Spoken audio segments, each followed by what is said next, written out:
We're kayaking the Blackstone River today. Beautiful day. And the Blackstone River is between Naples and Everglades City, and it's part of the 10,000 Islands and just starting into the Everglades.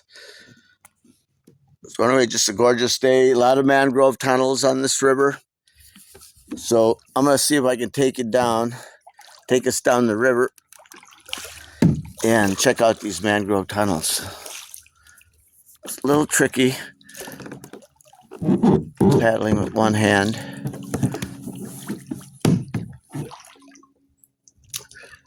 But you can see just how gorgeous it is. And this is what you call a mangrove tunnel, where you're just enclosed in. Wild. And look at that sunshine. Oh my God. And we're in a jungle in the Everglades. How cool is that? How cool is that? Gotta love it. God's beauty. God's beauty. Seek and you shall find.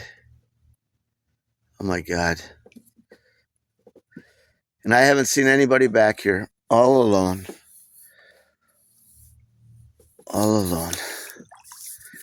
What a gorgeous day. The mangroves, they just root right into the water. Amazing. Florida life. Darn. You gotta love it. Oh my God. Thank you, thank you, thank you. So anyway, that's what we're up to. Peace and love and rock and roll from Southwest Florida. Blackwater River in the Everglades.